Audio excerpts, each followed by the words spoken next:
Welcome back, everyone.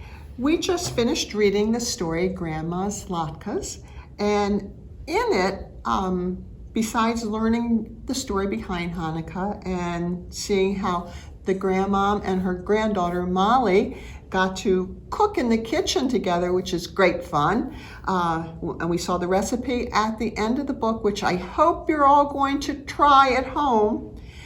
Today we're going to make our own menorah. And here you can see a real menorah, and it's very different than this menorah. And if you ever go into a store where they might sell menorahs, you will see there's hundreds of different kinds of menorahs that you could have. Ours is made out of paper plates, clothespins, and some cardstock flames. I used paint. If you don't have paint at home, I'm going to show you two other ways you can color your clothespins. So in your little kit, and once again, if you haven't gotten a kit yet, or you don't live near Salisbury, where you can come and pick up a kit after you call us and let us know you're coming, on our website, we have a list of everything you need to have in order to make this nice menorah. And it has a website that'll show you, well, it really has two websites because I kind of took ideas from two different people to make this one. So in your bag, in your kit, you'll find a little rubber band group of 9 clothespins, and you want the kind that pinch open and close because they're going to be going onto your menorah. And then also you'll find a strip of paper, and this tells you that this has 18 different flames on it because you're going to use these on 2 different crafts. Today we're going to be using 9 of them, and here it tells you that these are the candle flames for Hanukkah and Kwanzaa. So we're going, like I said, we're going to use 9. And if you count these, 1, 2, 3, 4, 5, 6, 7, 8, that means we need to use one of the ones from the other line. So right now, I'm going to go ahead and cut this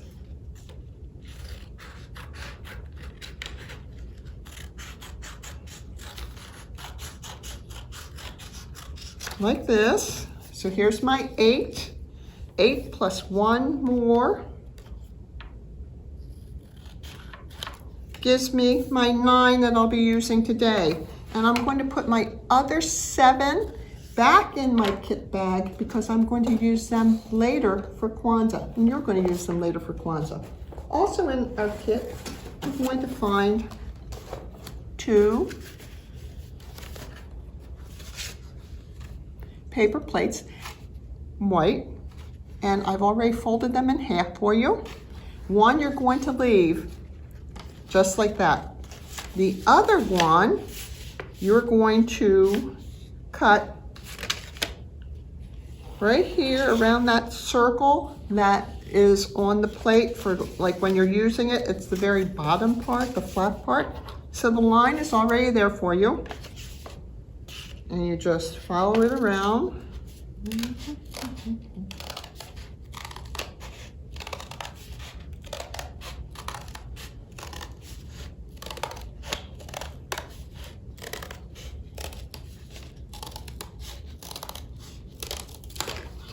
You're going to end up with a circle that is creased down the middle. You want to cut along that. No, you're not. Sorry. You're going to leave that just as is. I'm sorry. I need one more paper plate. Anyway, so you'll end up, Miss Mary, I don't know, too many things to put together.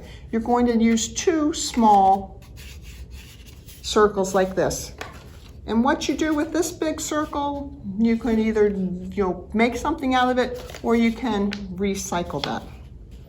So I left my base of the menorah as is, just white. But you could go ahead and color yours if you want to decorate it some way. We're going to put these over here for a minute, and we're going to look at our clothespins. And the way you can do this, like I said, I painted mine. It was fast and easy, and I painted them blue. But I'm going to show you. You can use a marker, and your friend can do this very quickly.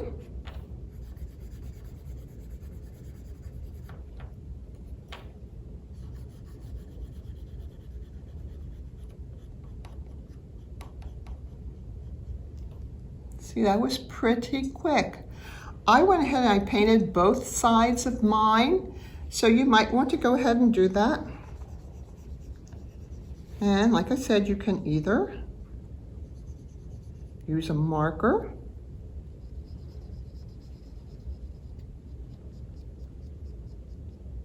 and do this. But if you use a marker, remember these are water-based, so if your hands are wet or you drop your clothespin near water, it might run a little bit. And then the other way you could do it is you could use a crayon. And it's very easy. If you can see, I'm just coloring.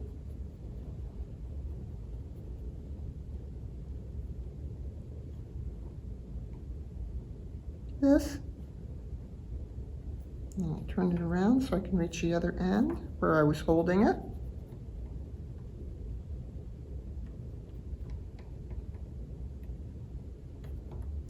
And whatever you use, whether you're using markers or paint or crayons, you can use any color you want. When we did the Advent wreath, they do use the purple and pink usually, but with the Hanukkah, they let you use whatever color you want. It's not a specific color that you need to use. I just used the blue and the white and left it at blue and white because those are the colors of the flag for Israel. Blue and white. So anyway, here are two of my candles. And you're going, well, they're not really candles yet. That is where these come into play. And I have given you, it's on cardstock, so it's a little stronger than regular paper. And this is very good. This is good practice if you have a 3 or 4 or 5-year-old where they're learning to color in the lines before they get into school, where they're always saying color in the lines. But you know what? Thing is, you just mainly want to get it colored because you're going to be cutting it out. And if it goes over the line like this, it doesn't matter because you're going to cut it out and you're not going to see that it went over the line. So don't get stressed out about that. And then also, you know, you might want to add a little orange into your flame. Have it be red and, orange and yellow. And so then and then if you have a very young colorer, someone who is 2 and just learning to color, and this is what they do, that's okay also, because you're still going to be cutting out the flame. So if you have a child who is learning how to use the scissors and they can cut this out themselves, that's good. If not, then this will be something that the grown-up or older brother or sister or cousin or babysitter cuts out. But you're going to end up with your flames like this. And so all you're going to do, and this is where I'm going to say again, remember you put the glue on the small part that gets glued onto the big part. So you just put a little glue down here at the bottom of your flame. And then the part that you're going to glue it onto is not the part where it pinches. That's the bottom of your candle. The part up here where you open and shut it, that's where you're going to put your flame. And you just glue it right at the very top.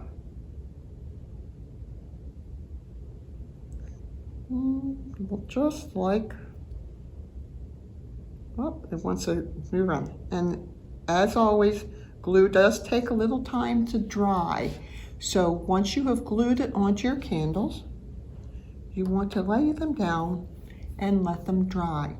And so then once you have your candles together, you'll see what I've done is, you'll take your and you're going to cut down here at the bottom at what is like where if you were doing a clock, if you're looking at a clock, a round clock, where the 5 and the 7 would be. And you're going to make slits up into past this, where the circle, the flat part of the circle goes.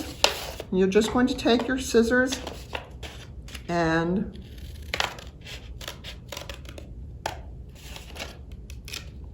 cut up where the 5 and the 7 would be. And I'm going to show you. We then take this, make sure the flat part is creased very well, because after they've been inside the bag, they're not really sharp yet.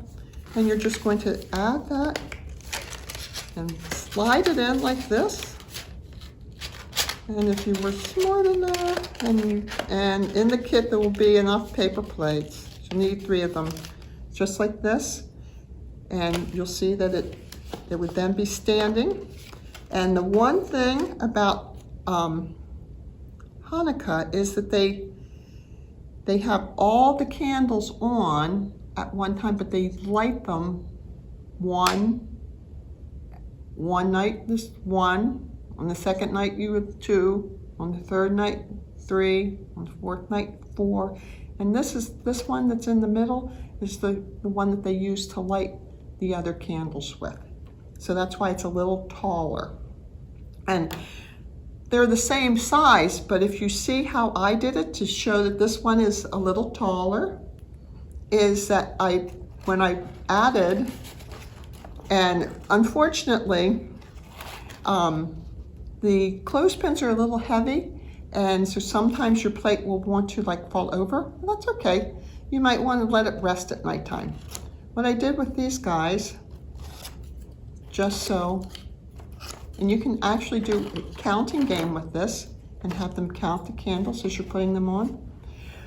These ones are all added, and I put them down to the very top of where it opens, all the way down like that. But the one that I put in the middle, I only put that on to where the little hole is that you see. So he stands taller than the other ones. And so you can do little counting games with your candles. You could also talk about right to left.